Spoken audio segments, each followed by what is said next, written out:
We're finally getting over our colds, but I still sound like a man.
In the rain, we're at Costco. I don't know. Just tired. Just tired.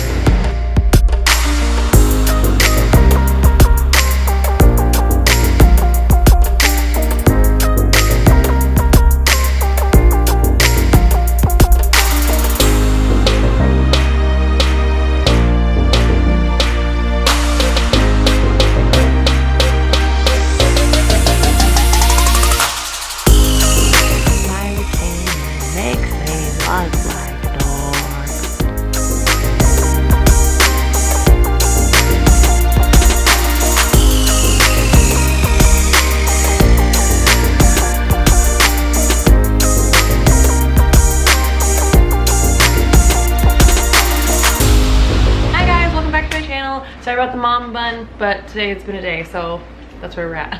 Today I'm going to be talking about leaving your baby for the first time, whether it's, time for you to go back to work, or it's your first outing, first date night, whatever it is that you're doing to leave your baby behind, and the, emotional roller coaster we go through when we're actually having to leave our baby with somebody else for a change. So, yeah, tune in.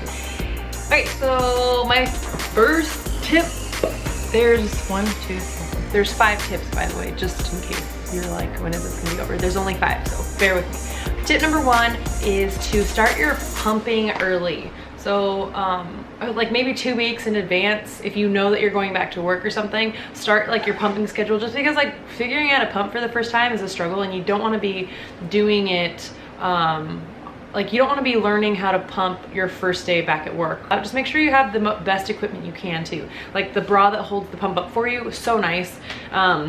Or, what else? Like milk storage bags, if you're gonna use bags. I use bags, they're awesome because you can just throw them into the freezer.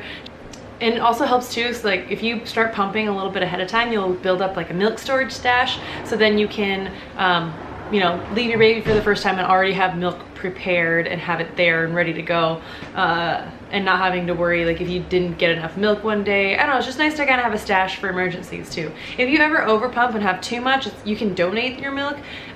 Human Milk for Human Babies is a great Facebook group where you can find moms who are in need of donor milk, and you can donate your milk to them. It's so nice. I would want my baby to have donor milk if I couldn't breastfeed myself. So if you're formula feeding, awesome, you don't have to worry about it as much. Just make sure you're like obviously packing enough and blah blah blah blah blah blah blah.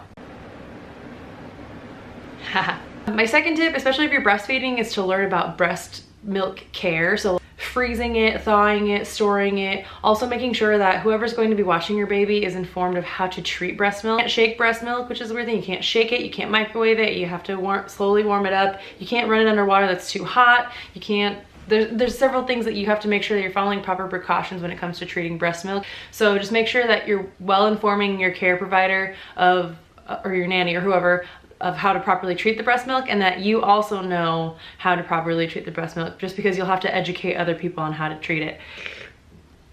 I'm not trying to exclude any formula feeders right now. It's just like breastfeeding was probably the biggest obstacle when it came to like going back to work and leaving Everett with somebody, because I mean, they have to be able to eat, and I really didn't want him on formula. I didn't want to bother his stomach. I wanted him to have my breast milk. So anyway. My third tip for leaving your baby for the first time is to like overshare, over inform your nanny or your child care provider. I don't think that you can really like tell your care provider too much, even if they're already well informed. Maybe they have kids of their own. Maybe they've been nannying forever. It doesn't matter. Like if you're a first time parent, especially, like that's your child. You have every right to say even the most basic things. But who cares if you say it again? If it helps you and your peace of mind, you can go to work, you can go to wherever it is that you need to go, knowing that you shared that information, and that's fine. Tell them, and tell them. And I don't think you should apologize for telling basic things to your care provider. Like, you know, just don't stop apologizing. It's your baby, and it's not only going to help your peace of mind, but if they actually didn't know, maybe they didn't know that kind of thing. They didn't know the basics. It's been a long time since like maybe your mom or, you know, the grandparents, if your parents are watching your baby, it's been a long time since they've had a baby, since you probably, unless you have brothers and sisters who already have babies and they've been watching them. It's important for you to like just reshare the information. There is nothing wrong with it. Stop apologizing. Overshare. Even the basics. Tell everybody. Scream it from the rooftops. Tell everyone that you know. Fourth tip is to practice your morning routine with your baby. Just because getting up early for work, who's gonna do the drop off, getting breakfast in, what if your baby wakes up and interrupts your routine? You can plan to have plenty of time. Like let's say you plan an hour and a half for yourself to get ready, but who knows, maybe it takes you a little bit longer, especially the first week, maybe 2 weeks, just because it's a new thing for you and there's a lot to consider too. So just give yourself plenty of time and practice that routine. You don't want a collision crash course your first day going back to work. Practice that schedule ahead of time. It'll only make you better at performing it. My next tip, I said write it down. I don't know what that means, but if I could give you one last tip, it's to, I think on the emotional side of everything is to, it sucks so bad to leave your baby at home. It sucks.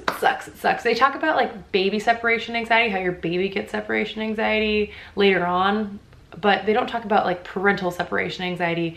So many scenarios run through your mind. There's a lot of anxiety on that. The first, I don't think I'm even over it. It's been 6 months, 5 months, 6 months, I think, 5 months. 5.5 months since I've been back at work, and I still hate on my first day back at work is Wednesday. I work Wednesday through Friday at the office. On Wednesday, I cry. Every time Ben takes Everett out the door, or when my mom shows up to pick him up, I cry. My tips for dealing with that is I still don't have pictures of Everett at work because I don't want to look at it. I'm already thinking about him enough, and looking at pictures of him just makes me sad.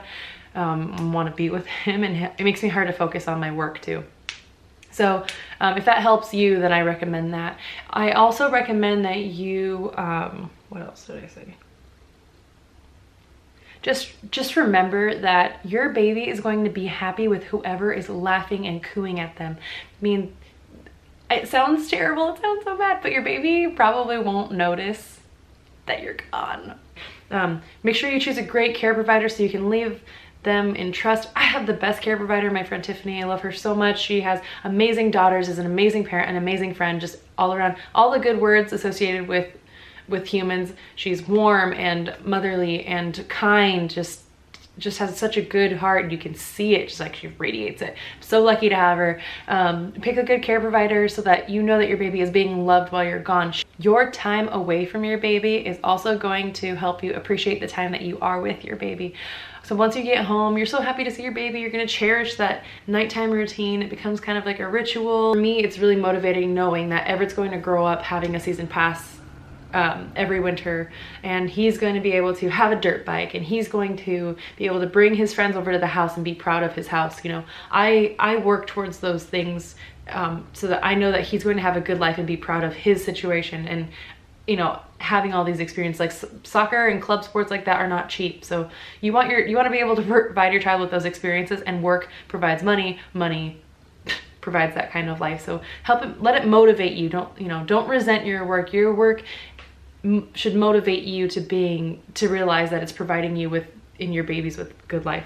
The one last thing I want to say in regards to this topic is eventually you're gonna have to leave your baby. Eventually, you know, something's going to come up and you're going to have to leave your baby with somebody. So you kind of have to just get used to the idea. You kind of have to just, like, the sooner you start, the sooner you'll be used to it, and you'll be worn in like an old glove. Kind of get used to it.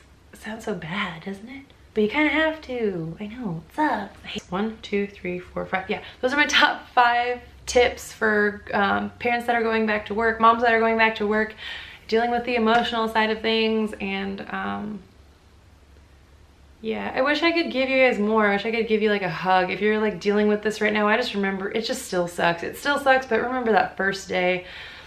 Ugh. I'm not gonna sit here and sugarcoat it. It's just not easy to leave your baby. It sucks. You wanna be with your baby. It's not a natural feeling. I think by nature, we wanna be with our babies, right? Maybe some people aren't like that though. I don't think everybody's like that.